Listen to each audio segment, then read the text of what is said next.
반갑습니다. 축복로교회 성도 여러분, 19년 만에 만나게 되어 진심으로 반갑습니다. 제가 2003년도에 사역을 나가면서 축복로교회를 떠났기 때문에 정확하게 19년 만에 이곳으로 돌아오게 된 것 같습니다. 당자도 아닌데 돌아오는데 너무 오래 걸렸던 것 같습니다.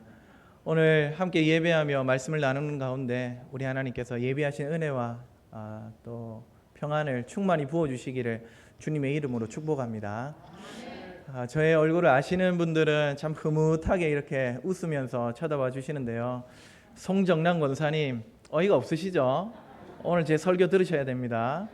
신영식 장로님 언제나처럼 우리 강 장로님과 함께 앞자리를 지켜주셔서 너무 감사합니다.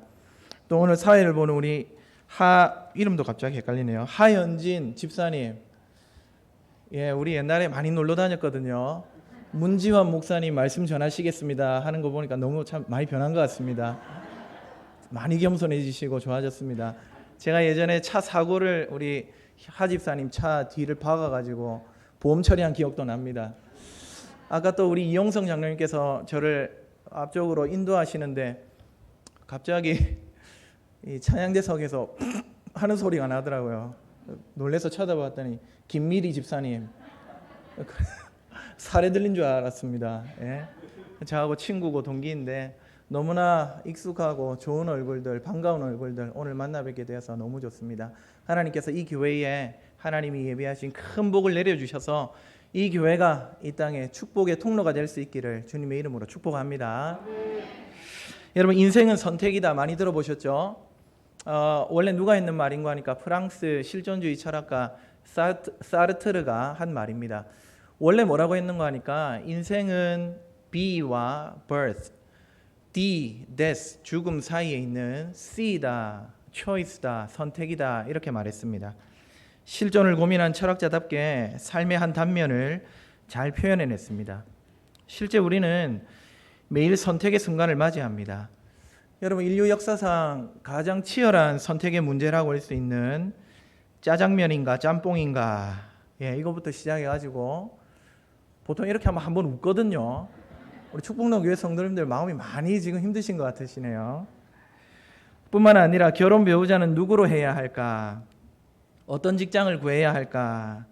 집은 어디로 사야 할까? 정말이지 선택의 연속입니다.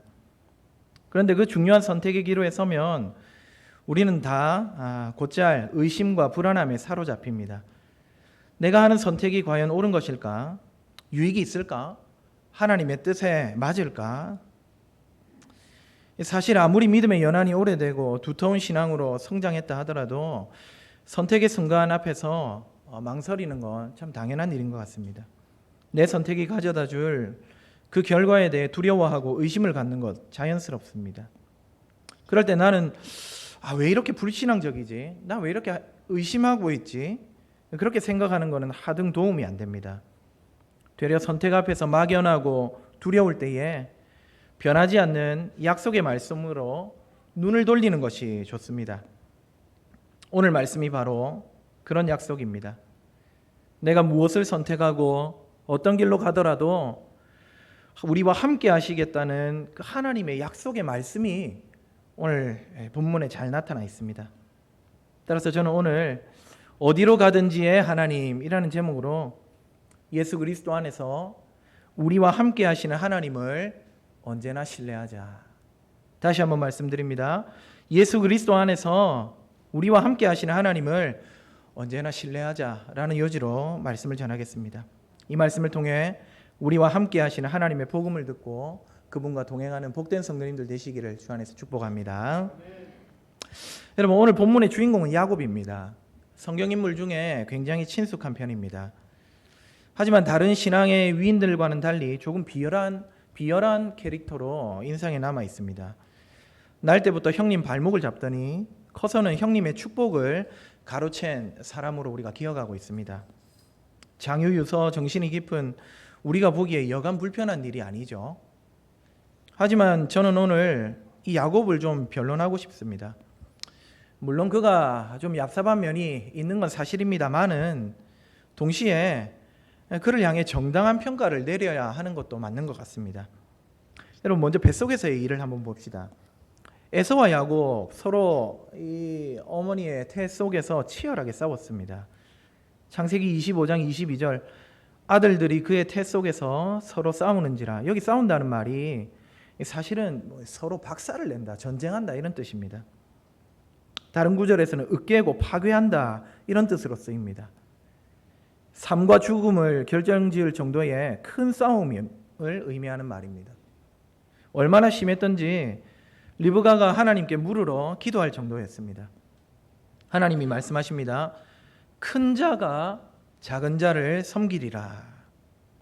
태에서 일어난 이 전쟁에 하나님은 형님 에서가 아니라 야곱의 편을 들고 계십니다. 출산 때도 일이 벌어집니다. 형님 발목을 잡고 나왔습니다. 여러분, 근데 한번 생각해 보십시오. 이 쌍둥이 동생이 형님의 발목을 잡고 나오는 것, 야곱의 의지였을까요? 막 태어난 이 피덩이가 무슨 생각이 있어서 나는 형님 발목을 앞길을 막을 거야. 그럼 그런 생각으로 발목을 잡았을까요?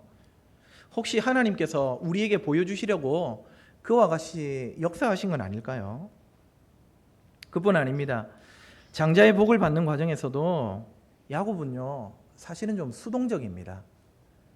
자기가 뭘 계획하고 일을 진행한 게 아닙니다. 어머니 리브가가 모든 계획을 세워놓았고 야곱은 거기에 떠밀려서 아버지에게 들어가는 모습을 우리가 볼 수 있습니다. 그러면 어머니 리브가는 왜 그런 계획을 세웠을까요? 성경에서 딱 부러지게 이야기를 하지 않기 때문에 우리가 좀 유추를 해봐야 할 것 같습니다. 창세기 25장 28절에 보면 리브가는 야곱을 사랑했다고 합니다. 그래서 우리가 대부분 어떻게 생각하느냐? 이 엄마가 동생을 편애했기 때문에 장자의 복을 야곱에게 주고 싶어 했다. 그렇게 여깁니다. 하지만 제 생각은 좀 다릅니다. 여러분, 당대 사람들은 누구나 오늘 우리에게도 그런 정신이 조금 남아있지만은 큰아들이 장자권을 받는 걸 당연하게 생각했습니다. 만약에 그게 뒤집어진다, 큰일 날 일이죠. 그저 엄마의 편애 때문에 가문이 뒤집어질 그런 일을 계획했다는 건 좀 공감하기가 힘이 듭니다. 되려 저는 이 리브가가 쌍둥이를 뱃속에 품고 있을 때 들었던 하나님의 말씀을 기억했기 때문에 이런 계략을 펼쳤다고 생각이 듭니다. 어떤 말을 들었습니까? 큰 자가 작은 자를 섬기리라. 여러분, 오늘 읽지는 않았지만 창세기 27장 1절에 보시면 아버지 야곱은 지금 눈이 어둡다고 합니다. 이건 단지 노안을 말하는 것을 넘어서 영적인 둔감함을 묘사하는 말입니다. 하나님께서 분명히 큰 자가 작은 자를 섬길 것이라 이렇게 말씀하셨는데, 그런데 이 영안이 어두워진 아버지는 그저 큰 자인 형님에게 복을 주고 싶어 했던 것입니다. 하지만 리브가는 아니었을 것입니다. 아이가 태 속에서 서로 죽일 듯이 싸운 일도, 또 하나님의 음성도 직접 겪고 들은 그녀 아닙니까? 여러분들 출산을 경험해 보신 분들 10달 동안 그 생명을 품고 있던 기억을, 그 아이의 첫 태동을 어찌 잊을 수 있겠습니까?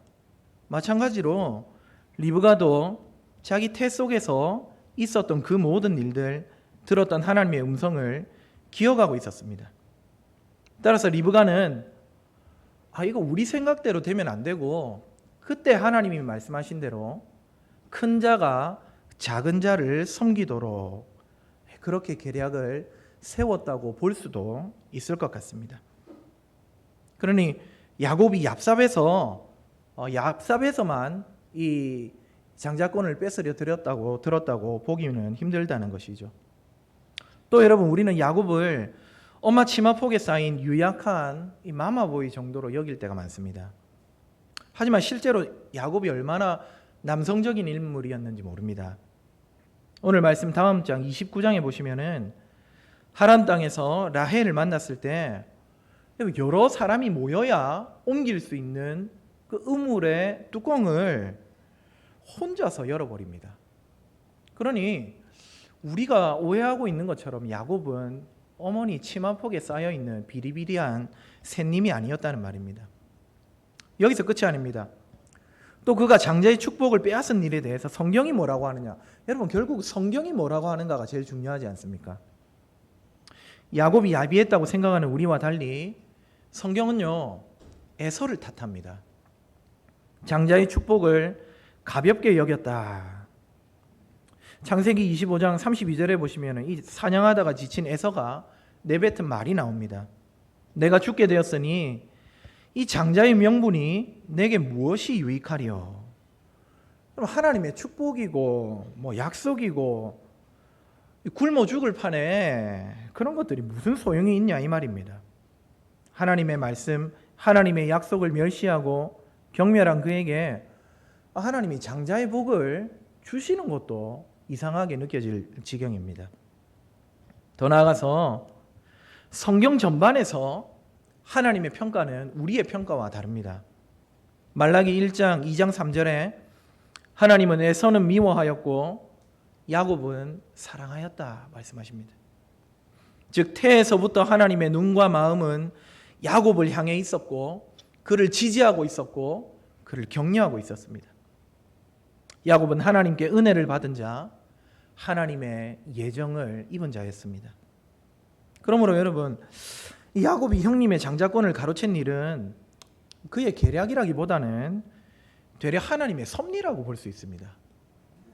하나님의 주권 가운데 하나님의 선하신 뜻 안에서 이루어진 일들입니다.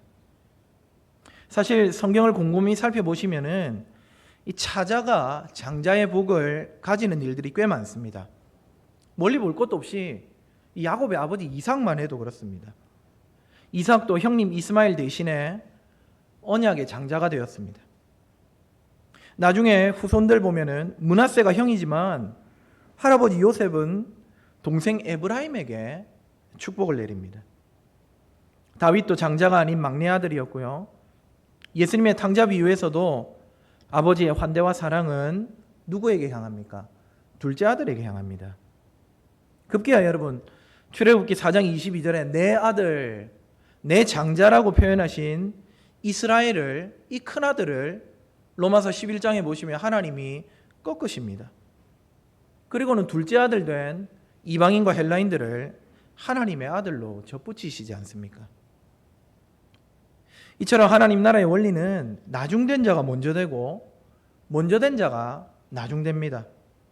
이 원리를 따라서 이방인이고 아브라함의 후손이 아니었던 저와 여러분도 영적인 아브라함의 후손으로 설 수 있는 것 아니겠습니까?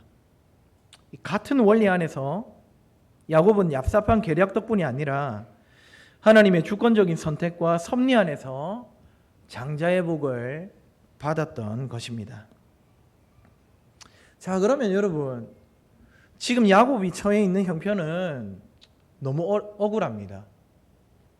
자기가 원한 적도 구한 적도 없는 이 장자의 축복권 때문에 형님 에서의 표적이 되었습니다. 친형제, 그것도 쌍둥이 형님, 일란성이든 이란성이든 이 쌍둥이가 얼마나 닮았겠습니까?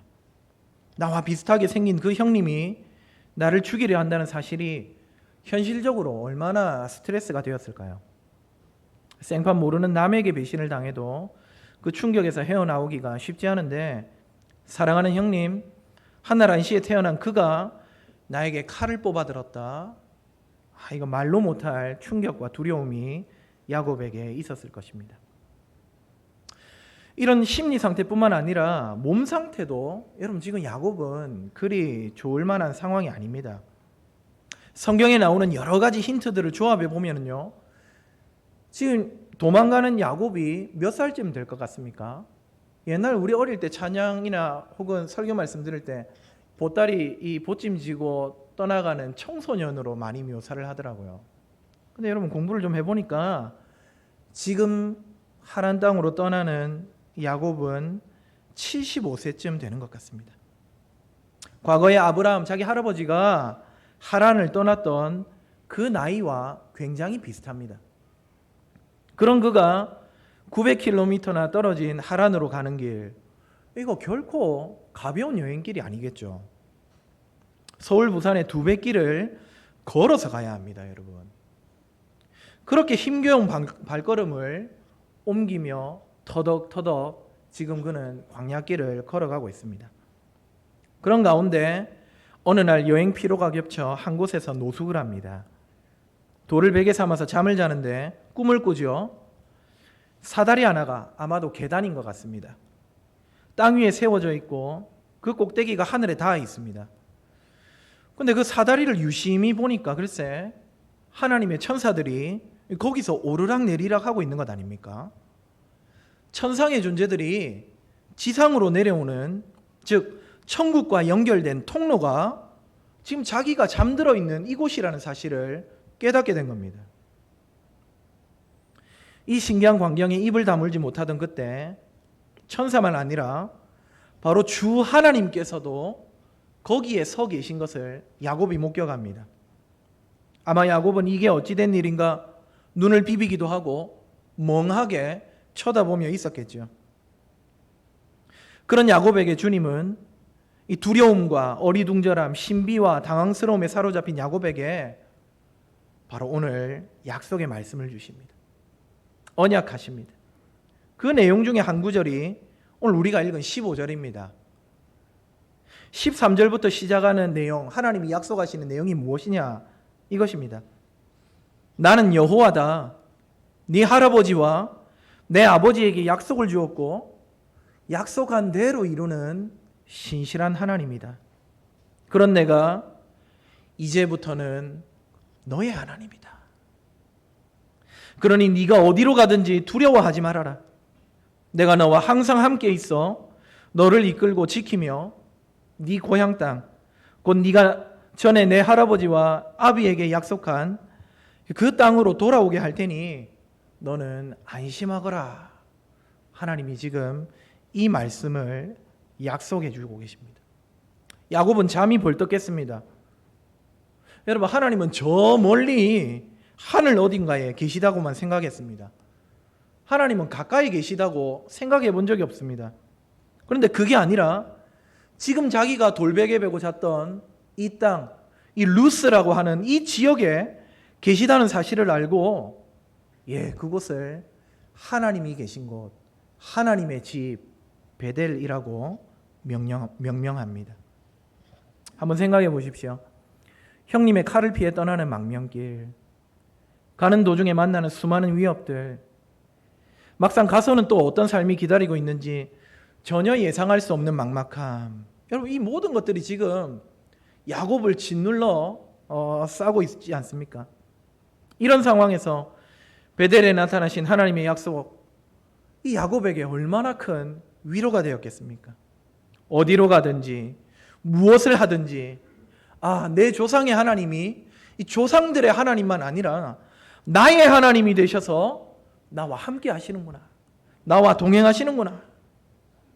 여러분, 정말 이 약속의 말씀은 오늘 이 야곱에게 구원의 말씀이요 복된 소식, 복음이었음에 틀림이 없습니다. 여러분, 야곱뿐만 아니라 오늘 이 이야기를 맨 처음 전해 들은 사람들 과연 누구일까요? 이 출애굽기에, 창세기에 나와 있는 이야기를 맨 처음 전해 들은 사람들은, 그럼 창세기를 누가 지었습니까? 하나님께서 모세에게 말씀하셔서 모세가 기록한 것 아닙니까? 전한 것 아닙니까? 이 이야기 맨 처음 들은 사람들은요, 모세와 함께 있던 출애굽 백성들입니다. 그 출애굽하던 백성들이 이 과거 자기 조상들의 이 이야기를 들었을 때 정말 위로를 얻었을 것입니다. 오늘 15절은 분명히 함께 하셔서 약속의 땅으로 돌아오게 하겠다, 그 말씀하고 있는 것 아닙니까? 장정만 60만이 넘는 이스라엘 대군, 지금 광야에서 날씨의 위협과 적군의 위협, 해충과 동물들의 공격, 질병, 보건의 문제들, 이 모든 것들을 온몸으로 부딪혀가면서 힘겹게 약속의 땅으로 향하는 그들에게 하나님이 자기 조상에게 말씀하신 거예요. 그리고 자기 조상 야곱의 다른 이름이 무엇입니까? 이스라엘이지 않습니까? 이스라엘에게 이렇게 말씀하시는 거예요. 네가 어디로 가든지 너와 함께하며 내가 약속한 땅으로 들어오게 해줄게. 이 말씀들은 출애굽 백성들도 정말 큰 위로와 소망을 발견하였을 것입니다. 사랑하는 성도 여러분, 이 야곱의 하나님, 이 이스라엘의 하나님, 어디로 가든지 그와 함께 하시며 그를 지키시는 여호와, 이스라엘과 동행하시며 그들을 약속의 땅으로 인도하시는 하나님이 오늘 저와 여러분의 하나님인 줄 믿으시기를 주님의 이름으로 축복합니다. 우리가 직면하는 삶의 수많은 기로에서 어디로 가든지 우리와 함께 하시며 우리 길을 인도하시는 분, 바로 저와 여러분이 믿는 하나님이십니다. 그런데 여러분, 이런 하나님의 인도, 보호하심, 함께하심, 이런 것들이 당연하게 우리에게 주어져야 하는 것이 아님을 기억할 필요가 있습니다. 사실 야곱의 하나님이 왜 꼭 우리의 하나님이 되셔야 합니까? 그때 야곱에게 약속하신 내용이 왜 꼭 우리에게도 이루어져야 합니까? 여러분, 이 말씀을 처음 받고 있는 출애굽 이스라엘 백성들은 왜 그렇게 생각해도 됩니다. 왜냐하면 말씀드린 대로 그들은 야곱의 후손이고 또 야곱의 다른 이름이 이스라엘이니까 오늘 야곱을 향해 하시는 말씀이 곧 이스라엘을 향해 하시는 말씀이지 않습니까? 출애굽 이스라엘 백성들은 이거는 우리 민족을 향한, 자기 자신을 향한 약속으로 받아들여도 됩니다. 하지만 우리는 아닙니다. 우리가 무슨 야곱하고 혈통적으로나 지리적으로나 관련이 있습니까? 아무 상관이 없습니다. 더군다나 하나님을 대적하고 율법을 무시하면서 죄 가운데 사는 우리에게 여러분, 하나님이 왜 함께 하셔야 합니까? 하나님이 왜 어디로 가든지 우리와 동행하셔야 합니까? 여러분, 인도와 동행이 아니라 사실은 버림과 심판이 우리에게는 더 적합합니다. 죄와 비참함에 빠져서 허우적거리도록 내버려 두셔도 저녁은 하나님을 비난할 문제가 아니라는 말씀입니다. 그럼에도 불구하고 하나님께서는 이 약속이 오늘 우리에게도 이루어지는 복된 말씀이 되게 하시는 줄 믿습니다. 이 말씀이 오늘 저와 여러분에게 예가 되게 하시는 분이 계시기 때문입니다. 바로 우리 구주 예수님입니다. 예수님 안에서 우리는 그때 야곱에게 보이신 이 베델의 꿈, 베델의 광경이 저와 여러분 앞에서도 펼쳐지는 줄 믿으시기 바랍니다. 오늘 우리가 읽은 요한복음의 본문, 여러분 여기 보시면은 사실은 그 내용이 이겁니다. 이제부터는 예수님이 베델이다, 이 말을 하고 있는 겁니다. 전에는 루스라고 하는 그 지역이 하늘로 통하는 문인 줄 알고 야곱이 어떻게 합니까? 돌기둥도 세워서 표시하고 여기서 하나님이 우리와 함께 하실 것을 기대했지 않습니까? 그런데 이제부터는 그런 특정 지역이 아니라 바로 예수님 자신이 하늘로 통하는 문이요 하나님의 집인 베델이 된다고 말씀하는 겁니다. 아니, 창세기 28장의 베델보다 더 완전한 베델이 되셔서 예수님이 우리에게 찾아오셨습니다. 창세기 28장의 베델에는 하늘이 열려있다, 여러분 이런 말이 없죠. 다만 사닥다리 위로 천사들이 오르락내리락 하고 있을 뿐입니다. 하지만 요한복음 1장 51절은 분명히 말합니다. 하늘이 열리고, 구약의 베델보다 더 크고 넓은 문이 되셔서 예수님이 우리에게 하늘을 가져다 주시는 겁니다. 그래서 이제부터는 예수님을 통해서 천상으로 오르락내리락 할 수 있습니다. 여러분, 이제는 루스에 갈 필요가 없습니다. 베델에 갈 필요가 없습니다. 혹은 예루살렘 돌성전에 나갈 필요가 없습니다. 하나님이 계시는 곳, 하나님이 거하시는 집, 베델은 그곳이 아니라 예수님입니다. 예수님이 하나님의 집입니다. 그래서요, 이 베델이신 예수님을 붙들고 믿으면은 이 땅에서 우리는 하나님과 동행할 수 있습니다. 이 땅에서 예수님을 붙드는 자는 천상에 계신 하나님께 오르락내리락 할 수 있습니다. 동시에 예수님이 베델이시기 때문에 예수님을 믿고 소유한 자들은 그 베델에서 주신 약속도 동시에 소유할 수 있습니다. 유효합니다. 오늘 베델에서 주신 약속, 곧 네가 어디로 가든지 너와 함께 하리라, 이 약속이 베델에서 주셨지 않습니까? 우리 예수님 베델을 소유하고 있으니까 이 베델의 약속, 저와 여러분의 약속이 얼마든지 될 수 있다는 말씀입니다. 그렇습니다, 여러분. 예수님이 베델입니다. 야곱이 고난 중에 만난 베델, 하나님의 집, 이제는 예수님입니다. 예수님 안에 거할 때 우리는 천국을 경험하고 하나님과 함께하는 은혜를 누립니다. 여러분, 천사가 고지해 준 예수님의 이름이 무엇입니까? 임마누엘 아닙니까? 하나님이 우리와 함께 하신다. 지금 베델에서 약속하신 그 내용, 네가 어디로 가든지 너와 함께 하겠다는 그 약속이 바로 임마누엘이신 우리 예수님 안에서 이루어지는 것입니다.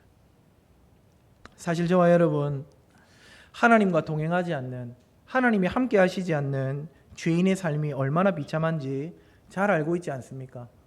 거기에 참된 만족이 있습니까? 아무리 가져도 갈증이 납니다. 아무리 채워도 만족을 모릅니다. 그러다 보니까 자꾸만 하나님 없는 인생들, 하나님과 동행하지 않는 인생들, 세상에 빛나는 것들로 채우기 급급합니다. 아반떼 타면 소나타 타고 싶고, 소나타 타면 그랜저가 예뻐 보입니다. 그랜저 타다 보면은 제네시스가 탐이 나고 이제는 독일차로 눈이 돌아갑니다. 독일차 타면 만족합니까? 그러면 1년이 멀다 하고 신차가 나옵니다. 새로운 기술들, 아름다운 디자인으로 여러분 차가 나오는데 그거 어떻게 그냥 두고 볼 수 있습니까? 영원히 만족시킬 수 없습니다. 더군다나 하나님과 함께하지 않는 죄인은 사랑을 모릅니다. 하나님을 사랑하고 이웃을 사랑할 줄 모릅니다. 정말 죄 짓고 싶지 않은데 하나님 말씀대로 살고 싶은데 자꾸만 옛 본성에 굴복하여 넘어집니다. 그래서 그때마다 찔리는 양심과 차오르는 부담감을 주체할 수 없어서 방황할 때가 정말 많습니다.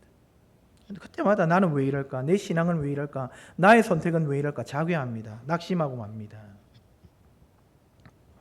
그뿐 아니라 여러분, 우리가 인생 걸음 한 걸음 한 걸음 뗄 때마다 얼마나 막막할 때가 많습니까?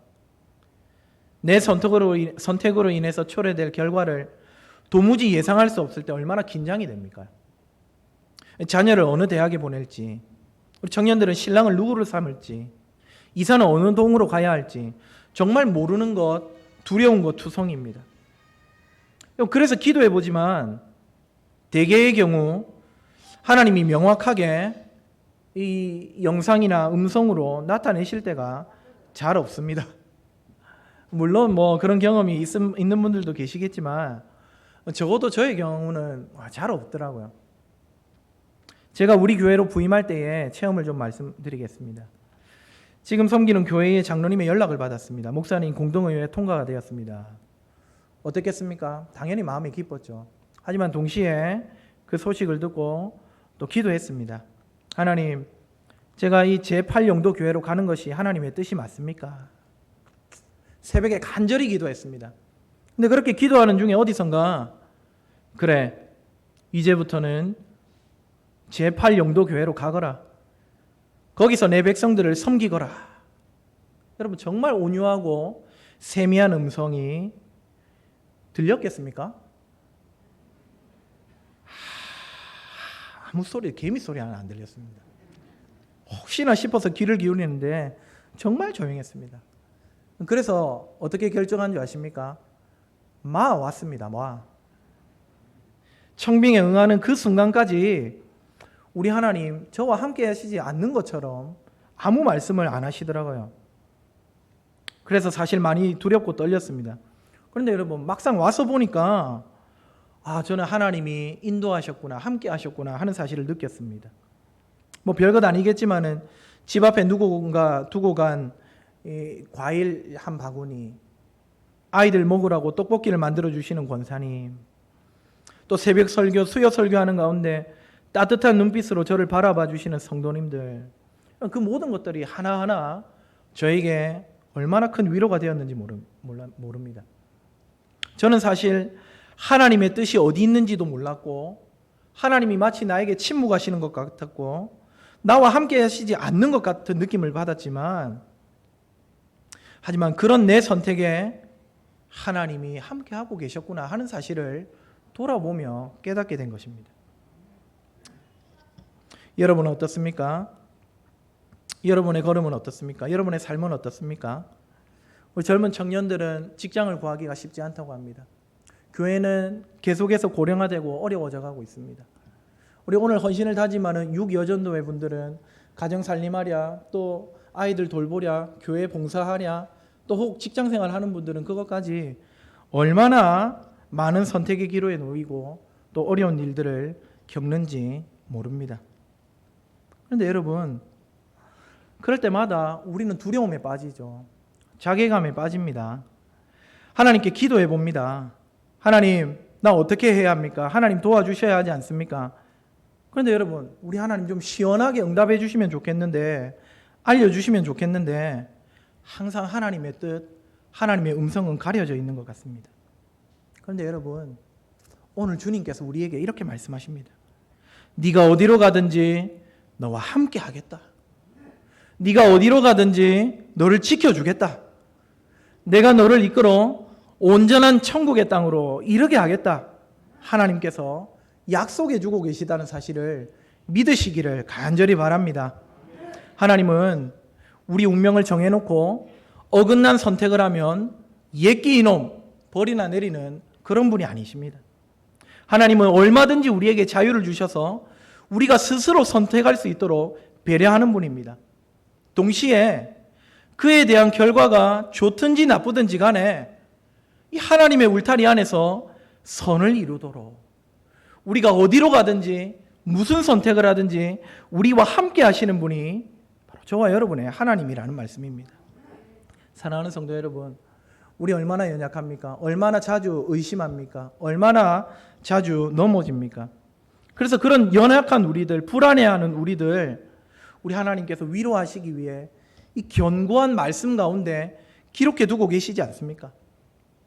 여러분, 어떤 선택을 해야 할지, 어디로 나가야 할지 모를 때마다 이 성경을 열기만 하면 내 기분이나 느낌과 상관없이 견고한 약속을 보고 확신할 수 있는 것입니다.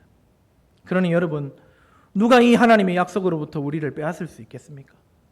누가 이 하나님의 약속을 무시할 수 있겠습니까? 사망이요, 기쁨이요, 환난이나 공고나 박해나 기근이요, 죄악이요, 전혀 그럴 수 없습니다.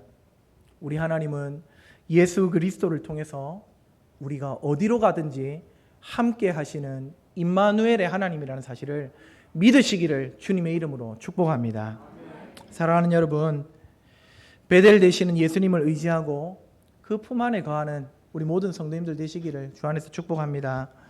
우리가 성공할 때나 실패할 때나, 우리가 거룩할 때나 불의할 때나, 우리가 웃음 지을 때나 눈물 지을 때나 주님은 우리와 함께 하시며 우리를 인도하실 것입니다. 사망의 음침한 골짜기라도 주님과 동행한다면 한번 가볼 만하지 않겠습니까?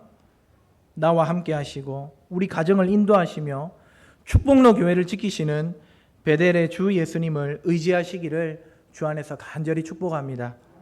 우리 앞에 놓인 모든 두려움과 의심을 물리치고 어디로 가든지 하나님과 함께하며 늘 승리하는 우리 축복로 교회 성도님들, 또 오늘 헌신을 다짐하는 6여전도회가 될 수 있기를 주님의 이름으로 간절히 소망합니다.